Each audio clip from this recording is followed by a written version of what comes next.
Welcome to Dark Night Stories. The hour is late, and outside, the unrelenting storm has drowned out all the noises of the living world. Tonight, we invite you to close your eyes, take a deep breath, and let the roar of the rain guide you into the shadows. Be warned. We are entering the territory of a genuine true scary story, a long narration designed to both relax and disturb. We are beginning the journey down the endless road. Chapter 3. The Curse of Elmhurst. Mira couldn't sleep. The clock had barely struck 3 a.m., yet her eyes remained wide, staring at the cracked mirror. Every reflection seemed alive now. 1,000 tiny movements in the glass. Flickers of pale faces. Mouths moving without sound. She felt it. The apartment was no longer hers. She wasn't alone.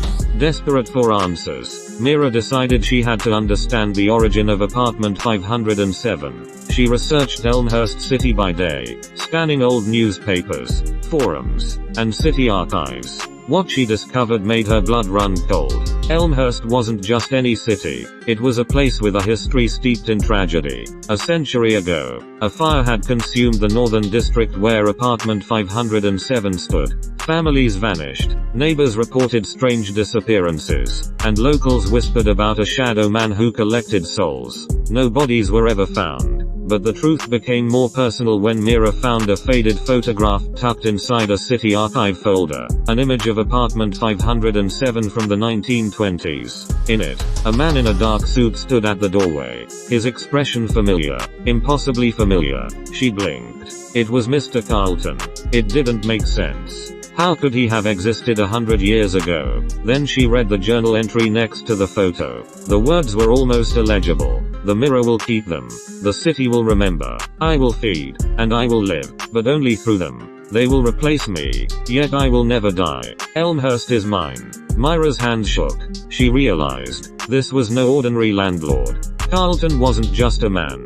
He was a cursed entity, bound to the apartment, feeding on souls trapped within the mirrors. That night, she returned to apartment 507 with new resolve. She needed to confront Carlton. Maybe if she understood him, she could escape. As soon as she stepped inside, the air changed. The mirror pulsed with a dim red glow. The hallway stretched endlessly behind her. Mira took a deep breath. And then she stepped through the mirror. On the other side, she was greeted by a vast hall filled with mirrors. Hundreds of them, each reflecting a different version of the same apartment. Shadows moved in each reflection. Faces frozen in silent screams. And there he was, Mr. Carlton, walking slowly among the mirrors, keys jingling in his hand. Why are you here? Mira demanded, voice trembling. I told you, he said softly, yet his voice echoed unnaturally. To understand is to belong.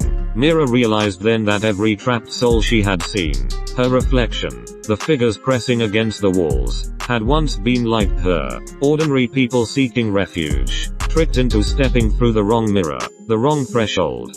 Carlton raised a hand, and one of the mirrors cracked, revealing a young girl inside, sobbing. Her name, whispered faintly, was Eleanor. She tried to fight me, Carlton said, but the mirror always wins. Myra's mind raced. Could she fight it? Could she escape? A sudden noise startled her. Hundreds of mirrors shattering simultaneously. Voices screamed in unison. Some pleading, some accusing, some crying. Mira shielded her eyes, and when she looked again, she saw a figure moving toward her, her reflection. But it wasn't evil this time. Its eyes were pleading. Help us, it whispered. Mira understood. This wasn't just about survival. It was about freeing the trapped souls. But the question lingered in her mind. Could one person fight a curse that had lasted a century? Chapter 4. The First Escape. Myra's heart pounded as she backed away from her reflection.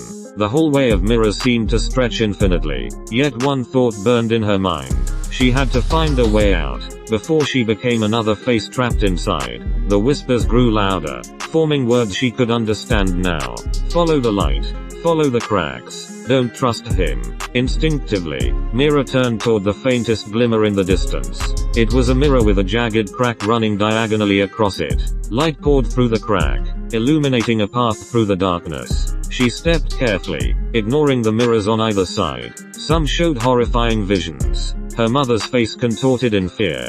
Carlton smiling as he held countless keys. Shadows pressing through glass screaming silently. She felt their despair seeping into her skin. Suddenly, a cold hand grabbed her ankle. She fell, screaming. Looking down, a shadowy figure tried to pull her into the floor, whispering, "You belong here now." Mira kicked and scrambled away, her mind racing. She realized that the only way to survive was not to fight the shadows but to use them against Carlton. She darted toward the cracked mirror. As she passed, one trapped soul, a boy with tear-streaked cheeks, reached out and whispered instructions. "Push through. The mirror is weaker where it's broken. Don't look back." With trembling hands, Mira pressed against the jagged edge and forced herself through. Pain shot through her arms as if the mirror itself was burning her, but she kept moving. She fell forward, landing on a cold floor. The air smelled like wet stone and decay. When she looked up, she saw a small room, dimly lit by candlelight. Inside, dozens of trapped souls crouched silently. They stared at her, hope and fear mingling in their eyes. One of them, a young woman, stepped forward. "You survived the hallway," she said softly. "Most don't." Mira realized something terrifying. The hallway was only the first test. Carlton's true power was far greater, and this room, though safe for now, was another layer of the curse. The trapped souls explained. Carlton could exist beyond time, feeding on reflections for over a century. Each soul had tried to escape but failed. The mirrors adapted, growing stronger after each attempt. The only way to truly destroy him was to break the original mirror, the one that existed in apartment 507. Myra's chest tightened. That meant returning to the apartment, back to the very place that had trapped her in the first place. Yet, for the first time, she felt something else. Determination. She wasn't just fighting for herself anymore. She had to save everyone trapped in the mirrors, even if it meant facing Carlton directly. The trapped souls formed a small circle, their hands hovering over hers. Light began to radiate from their palms, faint but growing stronger. "Use this," the young woman said. "It's the power of memories, the ones we held onto while trapped. Only someone who remembers the real world can break him." Mira nodded, gripping the light as it coursed through her body. She felt warmth for the first time since entering the mirror realm. She wasn't alone. As the candlelight flickered, Mira turned toward the exit, toward apartment 507. The reflection world stretched before her, twisted and threatening, but she felt ready. Carlton's laughter echoed from the mirrors. "You think you can escape? You belong to me." Mira clenched her fists. "Not today," she whispered, and with that, she stepped into the hallway again, the trapped soul's power guiding her, ready to confront the century-old curse once and for all.